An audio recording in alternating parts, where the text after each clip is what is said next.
All right, folks, that might not be the best shot, but it is what it is. Um,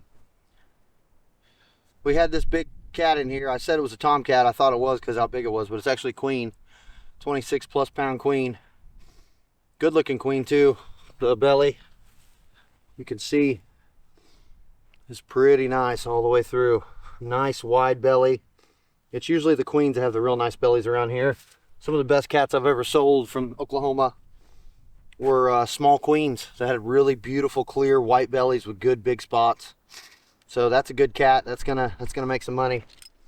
And we had this Duke 650 in here, and that cat was double front foot caught because I had a step down dirt hole. And the way cats, a lot of times when they get curious and stuff, they'll pounce on stuff with both feet, and sometimes they jump in all feet.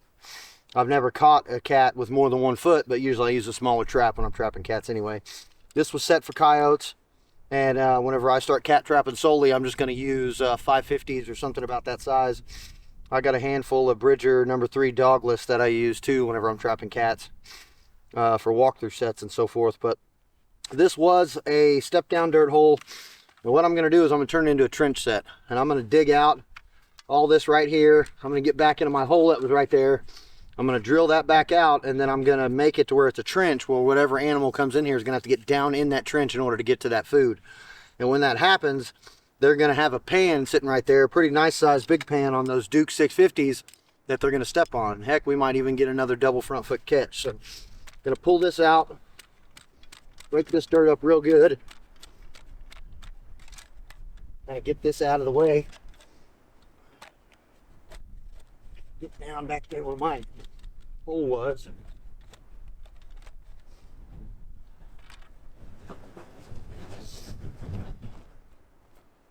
So my trap was here, my hole was here, and now the hole's going to be in the side of that trench right there. You can see I just hit it right there.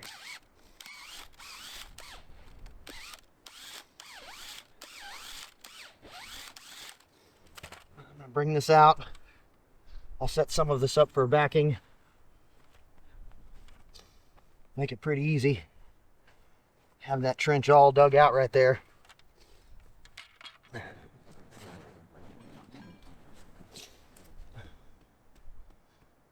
Make sure it's good and broke up right there. So this 650 will fit in there. And I always like to make sure I got a place for the chain. Got a lot of chain left over. It'll get bound up under the trap if you let it, so I like to knock it into the ground.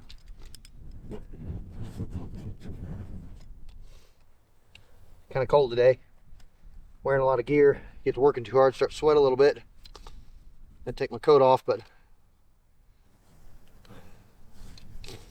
I'm not too worried about a little bit of blood. Not too worried about a little bit of fur. The whole place smells like a cat now.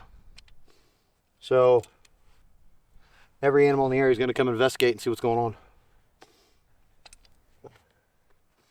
Get that chain down in there.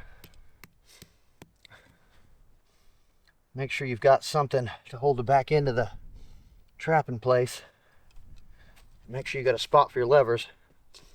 These 650s bed real easy, but the trap bed that you got to have carved out is a lot bigger than a 550. When I'm trapping cats, I prefer the 550, but you can see 650 does the job too. In fact, half the cats I've caught this season were all on 650s.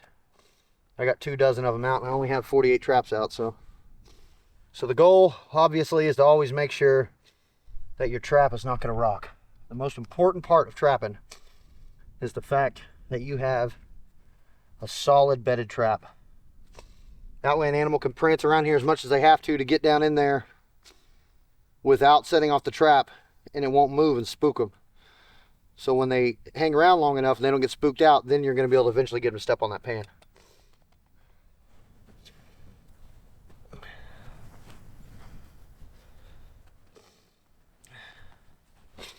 So you can see I just kind of set it in there. It's not going anywhere. Say that. It moves a little bit, don't it? Anyway, get it in there real good. And then because of the rain and the moisture and the freeze thaw conditions we have here in Oklahoma, I like to use peat moss. And this might be counterintuitive to some, but I also use pan cover. So oftentimes people use peat moss as a pan cover so nothing gets underneath your trap and it'll still fire. I use peat moss to shed water on the inside of my jaws. I use the pan cover to make sure nothing gets underneath it. When it sheds the water, if you keep antifreeze in there, your freeze thaw conditions don't really affect you. But if you got too much dirt inside this jaw and you start having freeze thaw conditions, you got to go through and remake some sets to make sure everything works out. So antifreeze always goes in there. I just use calcium chloride. I think I've shown this before. And I just put it in there around the jaws. Some people don't like it because it makes your traps rusty, but I like to get my traps rusty before I ever dye them anyway. Good dry dirt. Low moisture content anyway. Lower than most of the other stuff out here. And get that in there. Bring in some of this on the back side of that.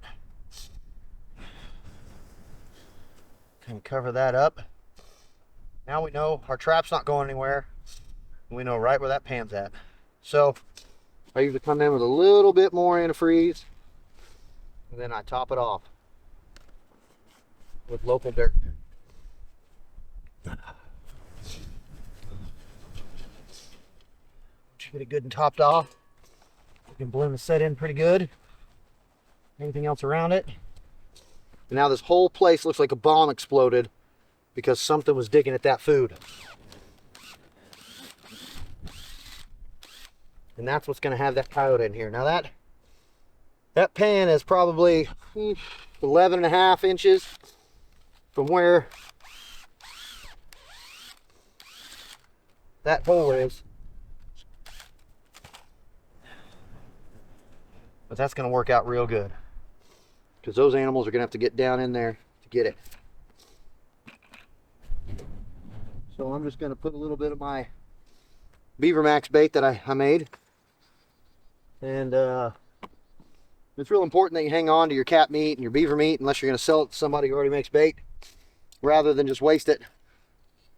Because you can just cut it up and let it sit in the freezer for a little while, and then when you're ready to prep it, get it on ready, get it cut down, get it rendered down a little bit, and then add your bait solution to it and have your own bait for $20-$30 and a little bit of work.